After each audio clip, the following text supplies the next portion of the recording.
One of the great things about football on Friday nights is that if your team wins it, they don't play for the rest of the weekend and you can just chill and relax. And United qualified for the next round of the FA Cup on Friday night. They beat Leicester City. Obviously, I did a podcast since then, but it's just nice, I suppose, to come back not having to worry about whatever's happening on the pitch at United for a few days at least. We've had the weekend go by. We've had Liverpool go out of the FA Cup. We've had Chelsea go out. We've had Tottenham go out. The FA Cup draw, I'm recording ahead of it, so I don't know what it is yet. But United, they won it last year. Manchester City aren't playing that well. United aren't either, obviously. City aren't playing that well at the moment. Newcastle United, Aston Villa still in it. Brighton still in it. But really, you got to be looking at it and thinking, Nottingham Forest are in it as well. You got to be thinking, maybe there's a chance of going far in the FA Cup. And United don't play all week either, so we can see what happens in that FA Cup draw and maybe dream or plot a path back to Wembley and back to the semi-finals or final. And we'll see how it goes. This season has been a write-off so far, but you never know what's around the corner, do you? So United will really have to pick up their quality of play and their results moving forward to go further in the competition. But hey, who knows? United don't play until Sunday. So it's been lovely to have a break. They win on Friday night. You have the weekend off. You watch other teams go out of the competition. Then you have a full entire week of not having to worry about anything, really, because you don't have to watch United lose to Tottenham until Sunday, because that's obviously what's going to happen in it. And Matthias Tell's going to score, isn't he? I'll do plenty of podcasts. I'll do a couple probably before that game over the week to come. This is the Promised Land podcast with me, Scott Saunders, talking all things Manchester United. You can follow on social media at TPL MUFC. Subscribe on YouTube, the Promised Land and Manchester United podcast. Please leave a comment underneath the video. Like the video as well. Subscribe to the channel and subscribe on Apple, Spotify, and any other audio platform you may use. You can find me on all of those platforms. And you can also follow me on social media as well at _Scott Saunders on X, Instagram, TikTok, and I'm on Blue Sky. The link is in the description. Today, I'm going to talk, I know I started with the FA Cup there, but I'm going to talk a little bit about Casemiro potentially leaving Manchester United before the end of February. He's been linked with a move to Flamengo, who don't have a ton of money to take United or take him off United's hands. But would you do it? I'm going to talk through my thoughts on whether United should or not, even though they'd be down another player and not potentially be getting that much money back. I'll talk through what I think United should do. We also saw Marcus Rashford play for another football team over the weekend. He came on for Aston Villa, and Villa they pretty much had the game won against Spurs at the time, but he came on, nutmegged the player, did okay. And then Jadon Sancho rocks up in his Instagram comments and sets the world alight and ticks off United fans. So I'll talk a little bit about what he's done, the latest that he's done as well. I wish Marcus Rashford well, obviously, I really do. But Jadon Sancho's really ticking people off, isn't he? And yeah, two players there who've left the club already. Casemiro potentially could leave before the end of the month as well, like I say. And this is just clear out time. It really is. There'll be plenty more players to be leaving the club, I would think, before the start of next season. And what I want to do in the next few days is maybe do a squad audit, look at the squad on the whole, look how many players could end up leaving in the summer, how much money United could end up saving, which areas they'd like to reinvest in. And maybe I thought that could be a little bit of fun, given United aren't playing until Sunday. The Europa League is coming back soon as well. But it's a bit of downtime for Ruben Amorim, and I'm sure that he will be not enjoying it, but relishing the prospect of being able to work with his players on the training pitch. I also saw after the game on Friday night as well that there was a late training session at about 10:30, 10:45 on the Old Trafford pitch with a few players like Rasmus Højlund included in it. So I thought that was quite funny. But look, it's time to work. United really need to pick up their performance levels over the course of the next few weeks and few months, because there's still stuff to play for. Europa League, FA Cup, still to play for. And the league position, I suppose, is beyond them. But you never know. You can get back into the Champions League if you win the Europa League. You can get into the Europa League if you win the FA Cup, as United did last season. Let's see how it goes. But yes, please subscribe, like I say, to the Promised Land on all those platforms I just mentioned. And let's jump into the Casemiro story. I'm sure that most of us thought that was the end of the incomings and the outgoings. It's definitely the end of the incomings. But Outgoings wise, United have been trying to flip Casemiro for a while now. They have signed him for 60, 70 million quid a couple of years ago, 2.5 years ago. And it's been evident since Ruben Amorim joined Manchester United. It was evident before he joined as well, when Jamie Carragher famously dropped that line, leave the football before the football leaves you. Well, the football seems to have left him at this level and this intensity now, but I still think there's a player in there for Casemiro. I think it's just modern systems and the way that Ruben Amorim wants to play with the two really athletic, high-energy midfielders that he uses to go box to box. I think Casemiro is not one of those players, and Ruben Amorim has effectively admitted that he can't use him because he doesn't have the physical aspects to be able to deal with the demands of playing in his football team. That's just the way it is. And Casemiro, obviously, he's been linked with Saudi Arabia moves and moves to Turkey and this kind of thing. But the latest is a potential move to Flamengo could be on the cards, but they don't have too much money to be able to cover much of his wages. So it would still be United covering the majority of them by the looks of it. And in terms of a transfer fee, I'm not entirely sure whether United would get too much there either. So there's not too much for United to gain from this, but maybe a little bit in terms of wiggle room on PSR space, because I think they're going to try and cut corners and cut costs every which way. And maybe they'd be thinking about it. I think I look at Casemiro at the moment, and I think that United are looking to do whatever they can to get him off the books in any way possible, because simple facts are they're not using him at all. Not using him. But let me know what you think about this Casemiro thing. I don't know if you've seen it already, but it's been floating around. Usually I wouldn't do the transfer speculation kind of vibe unless there was something meaty on it. But I think maybe there's something in this. Let me know what you would do if there's a specific, would you prefer to keep Casemiro just around the squad and around the club, just in case United go into the later stages of competitions later in this season? And do you think his experience could be valuable in those aspects, those conversations? There's definitely an argument to say that, but for me, I'll reveal what I think in a second. But yeah, I'll be talking about Marcus Rashford and Jadon Sancho in a little bit, maybe the second half of the show as well. But Casemiro, then, for me, I think you need to look at this squad on the whole and think, what is required of those players in those midfield positions? Now, I've listed before I started the central midfield options that United do have. Mamadou Ugarte, Toby Collier, Kobbie Mainoo, who's not really playing there too much of late, Bruno Fernandes, and maybe Christian Eriksen at a push, even though I said last week I don't think Christian Eriksen could really do this either. He's out of contract in the summer. But that's 5 players in there that maybe you could see playing before Casemiro, and maybe I've missed somebody as well. I'm not entirely sure. Just dig up the squad and see if I have. But there are, for me, I think this, the way that it looks at the moment, I think this is, if you can get Casemiro off the books, and Mason Mount, I haven't mentioned him either. Mason Mount could potentially play in one of those positions once he comes back from injury, but he is injured all the time. So when you look at it, really, Casemiro is on the books and is one of the club's highest earners. Is actually the highest earner at the club now following Marcus Rashford's departure, and Villa are paying 75%-ish of his wages. So Casemiro is the one, really, that United will be looking to move on next. And they have been for a while. It's just there's not really too many takers. For me, I think what United need to be doing here is trying to save as much money as possible. I think this is my top priority. I know that United want to go and win these 2 competitions, and experience counts for a lot.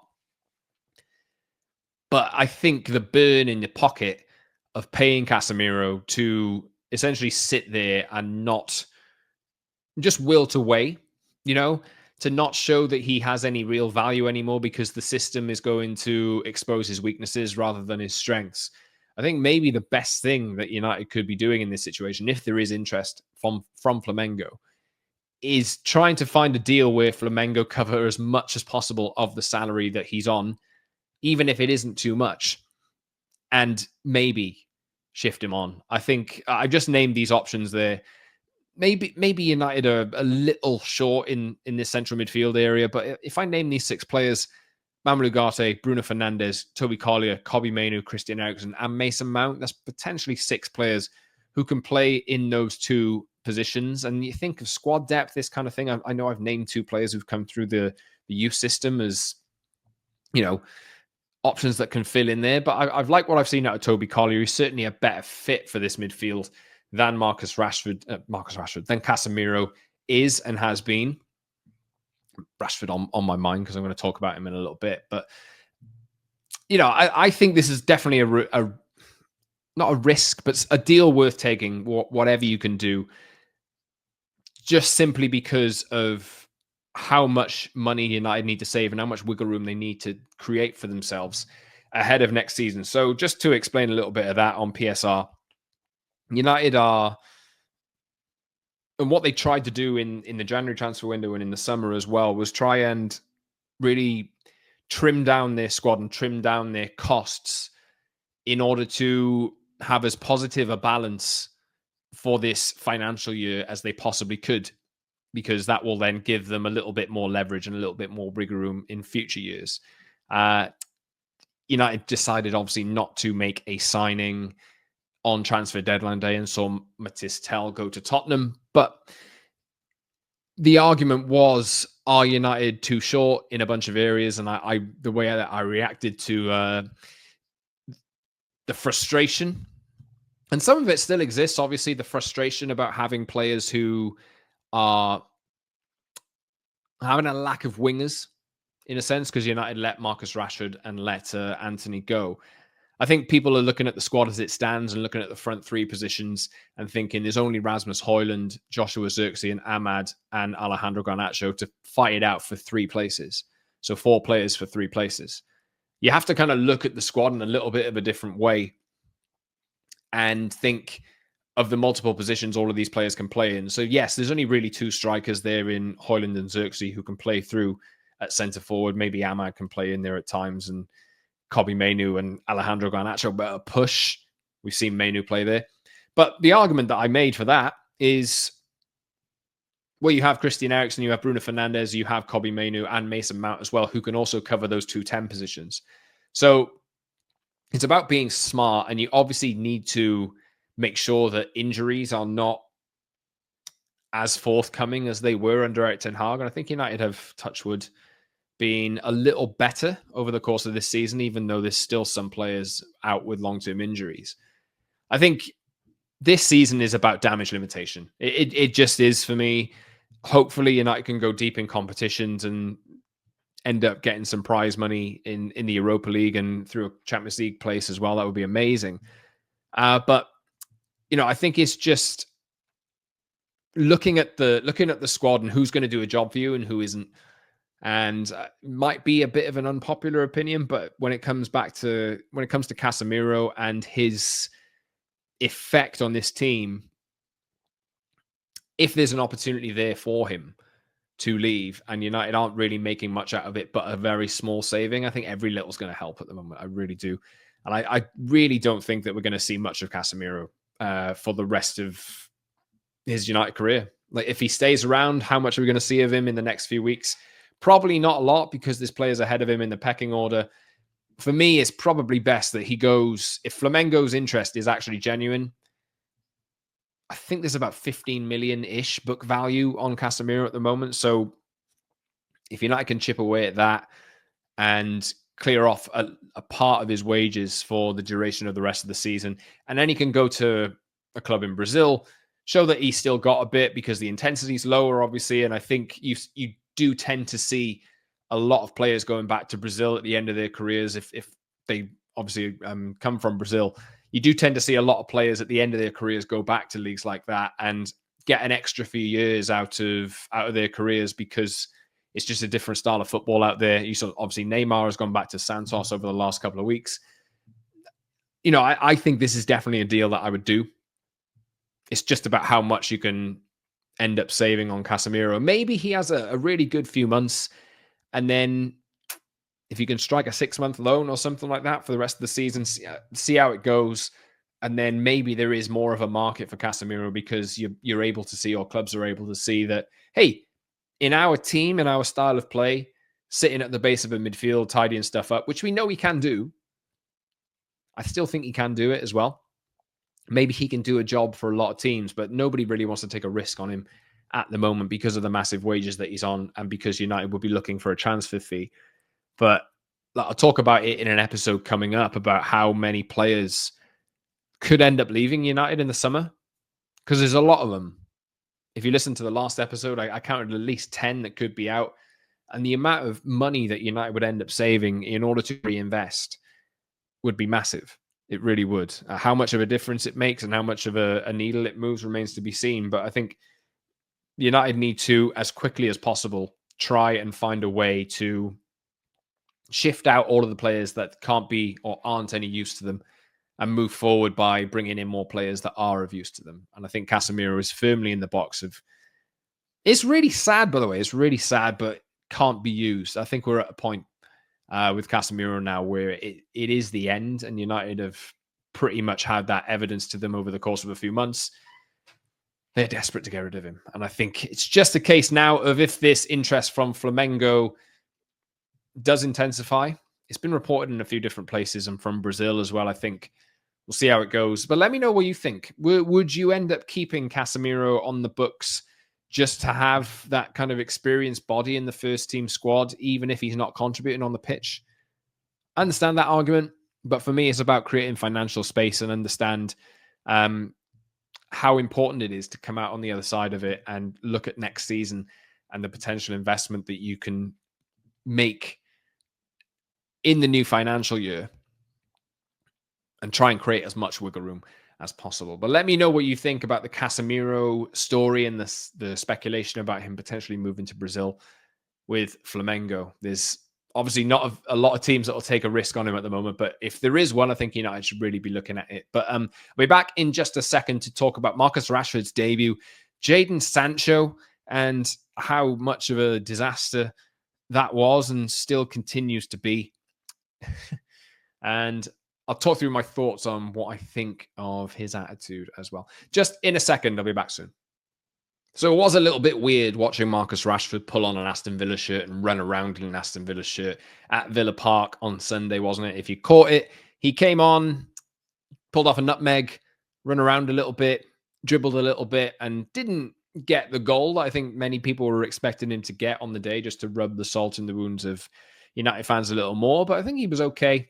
And I think he'll play a key part for Aston Villa over the course of the next few months. And the time is now for Marcus Rashford. He really has to just start to ramp up his output, show his effort, which he did in this Villa game as well, which I know is a sore point for a lot of United fans who wanted to see more from him, me included. But it's a new start for him under a manager who has a real habit of getting the best out of players who aren't performing. And it's a chance to salvage his career. But I will say that it's still absolutely the right decision in my mind to make this move for United, to go and send him out on loan and try their very best to recoup some money. I just spent the first section of the show talking about how important it is to just try and save as much money on Casemiro as possible, even if it's only a little bit, because he's not of any use to the team. Marcus Rashford didn't play in 13 consecutive games for United, and it just seemed like there was no way back for him. There wasn't, and I think it's the same case for Casemiro, but I do wish Marcus Rashford well. I'm sure everybody does. If you're listening to this or if you're watching this, I'm sure that you do as well. But at the same time, you can want someone to do well, but also know it's definitely the right decision for that person to not play for Manchester United, just because of what you want to see out of this Manchester United team and this Manchester United squad. As much effort as possible every single day. And if the coach doesn't feel like you're putting it in and giving it, I think that is what the most important thing is at the moment. But as much as he's made that debut, obviously, I hope he goes and scores a ton of goals and United can end up getting more money for Marcus Rashford in the end. They talk about PSR. It seems like we always do.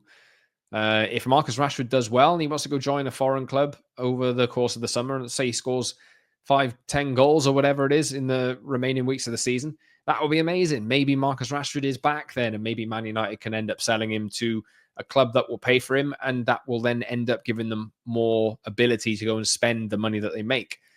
We'll see what happens. But I think the thing that's ticked everyone off over the last 24 hours or so as I'm recording this is Jadon Sancho. And I don't really want to look, Jadon Sancho's left the club. I don't really want to spend my time talking about him.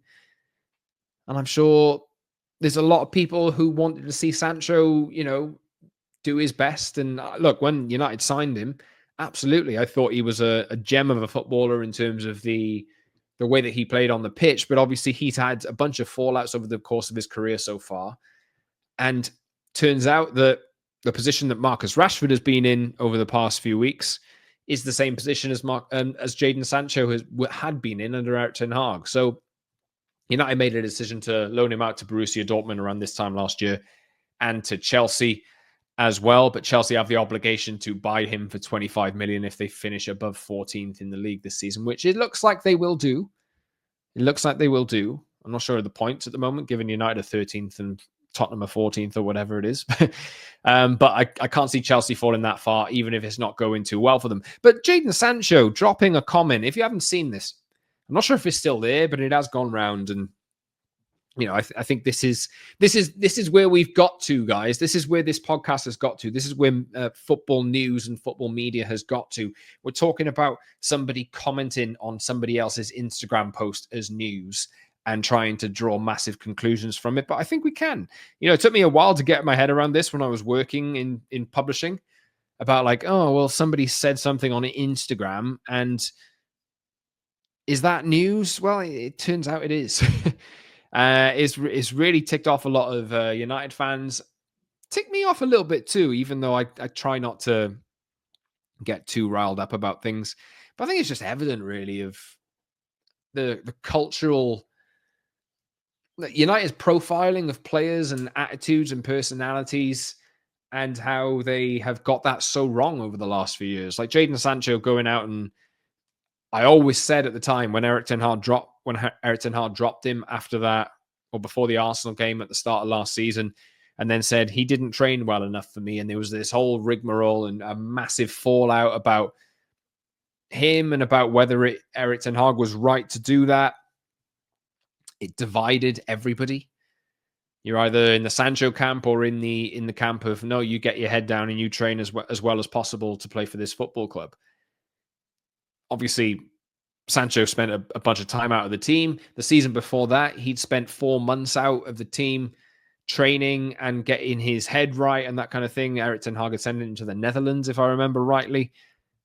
And now Jadon Sancho, who is still employed by Manchester United. United still pay some of his wages. He's gone and dropped a comment saying freedom with a praying emoji on Marcus Rashford's post after he debuted for Aston Villa, suggesting that, hey man, we're free. Both of us are free. Thank God for that. And there's an element of truth in it, obviously, because they were both exiled from the first team picture at United. But there's a reason why they were exiled from the first team picture at United. And it's down to the actual stuff that you need to do as a footballer every day, according to the manager that you have. Regardless of what you think of Erik ten Hag, I always stood on his side and I said, if your manager doesn't think you're putting in enough effort in training and you're not going to get a place in the first team because of your effort in training, that's fair. That is exactly how it should be. That is what I want to see culturally out of Manchester United. You can't just turn up to training, not really put everything in and expect to play every week, because that kind of culture is not going to be conducive to winning things all the time. There's not going to be getting United back up to competing to the top of the Premier League. And they're 13th in the league or whatever it is at the moment, and it's a nightmare. But I think it just goes to show, like, I don't want to go in too deep here, but it's just a little bit immature, isn't it? It just really is. And that is really a way to just tick off everybody.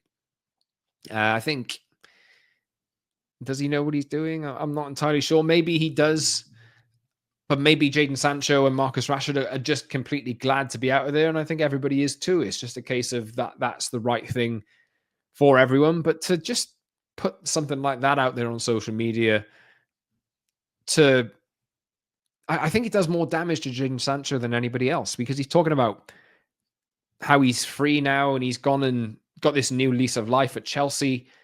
And he's not playing that well at Chelsea either. I'm seeing that Chelsea fans now are starting to look at the performances and the output and the lack of that extra yard of pace. That's kind of the story for Jadon Sancho now. And he's just at another club where he's not making the difference in matches, much like the Jadon Sancho that I see at Chelsea now. I saw it at United, and he was getting criticised every which way for it. There's very little difference to me. And obviously the supporters want more. Chelsea have gone out the FA Cup to Brighton over the last few days, and Sancho was on the pitch at the time and didn't really contribute, getting criticised. And now he's going and shouting or saying freedom on Marcus Rashford's comment or Marcus Rashford's post on Instagram.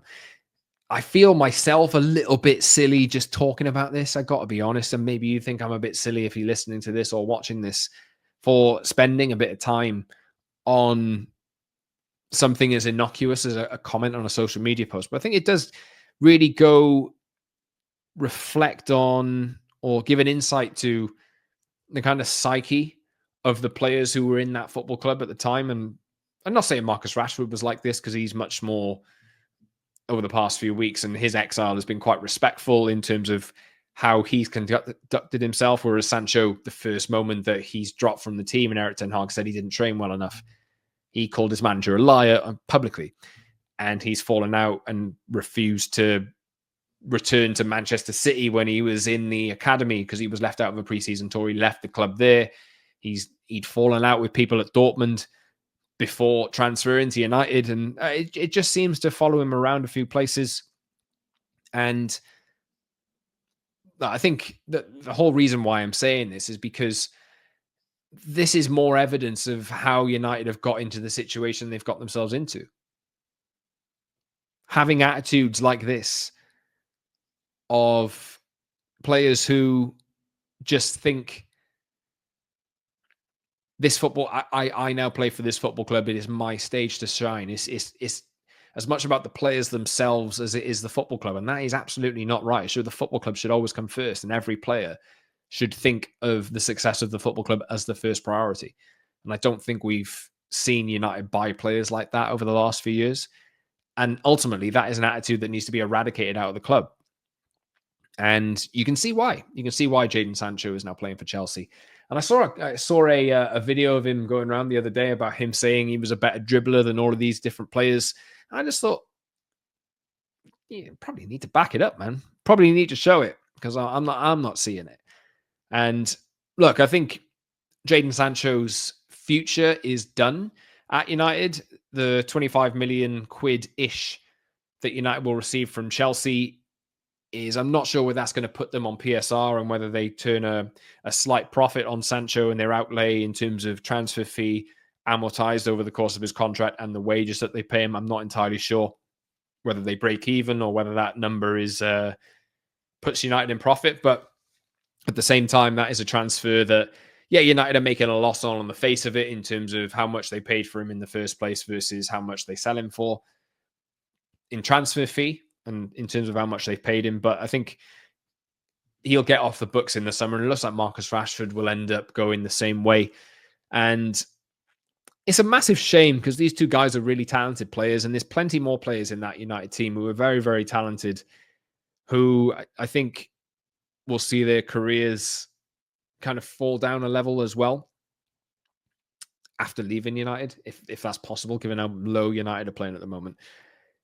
But I think United really need to just, as quickly as they can, and I think this whole episode loops back together, that all of the transfer errors and the massive transfer fees and the massive wages that United have been paying over the past few years, you kind of see what it is now. I talk about Casemiro and his lack of ability to fit physically and in terms of energy in high-level first-team football in Premier League and European competitions. That's one problem. And then you have players like Jadon Sancho and the attitude that he's kind of showing with that post. Those two players there cost 140, 150 million quid between them. And they were two of the highest earning players on United's books for a long time. And it's just the case that United have got this so wrong. And you can see what they're trying to transition to now with the signings that they've made in the January window. And there needs to be more of those. I'll talk about transfer targets, I'm sure, in future episodes of the Promised Land podcast when they come up. We also talked about Giovanni Kenda last week. You can go and see that episode on YouTube or listen to it on Spotify and Apple if you wish to do so. I think I released it last Monday-ish or something like that. Yeah, please go and check that out if you haven't done so already. But there's so many players in this team that need to be cleared on the books and get out of the football club. And United just need to start again. They really do, with different values and signing players with different qualities and different values in order to take this club forward and to take the club into a new era. It's just difficult given the financial constraints that United are working under at the moment. And the reason why is because they've been buying players who are not long-term fits or not the right profiles to, make this team succeed. It's just how it is, unfortunately. And it's been a shorter episode, or 30 odd minutes from the Promised Land podcast today. I'll be back later this week. Like I say, I want to look into the first team squad and the players that could end up leaving before the start of next season, how much money United could end up saving, and which positions United would then look to strengthen. And also another TPL QA, or your comments and questions answered and responded to. Maybe I'll pop out another episode of that in the next few days. So if you do have any comments for me or any questions for me, please get in the comments underneath this video on YouTube and get in touch with me on social media as well at @Scott Saunders on X, Instagram, and TikTok. I'm also on Blue Sky. Link is in the description. Subscribe on YouTube, leave a comment, like the video, do all that jazz. Tell your mates if you like this podcast and they're a United fan, that you think, maybe this podcast would be good for my mate who's a United fan. Please do. Word of mouth really, really helps. And subscribe on Apple and Spotify and any other audio platform you may use as well. I'll do probably 2 more episodes this week, Wednesday, Friday. Maybe you can expect them then. And plenty to talk about, plenty to discuss, even though United aren't actually playing football games for a few days yet. This has been the Promised Land podcast. Thanks for listening. Thanks for watching, everyone. Until next time, I'm Scott Saunders, and have a great week. United can't ruin it until Sunday, at the very least, unless something happens off the pitch. And I'm sure I'll be back to talk about that if it happens. Thanks, everyone. This has been The Promised Land. See you soon.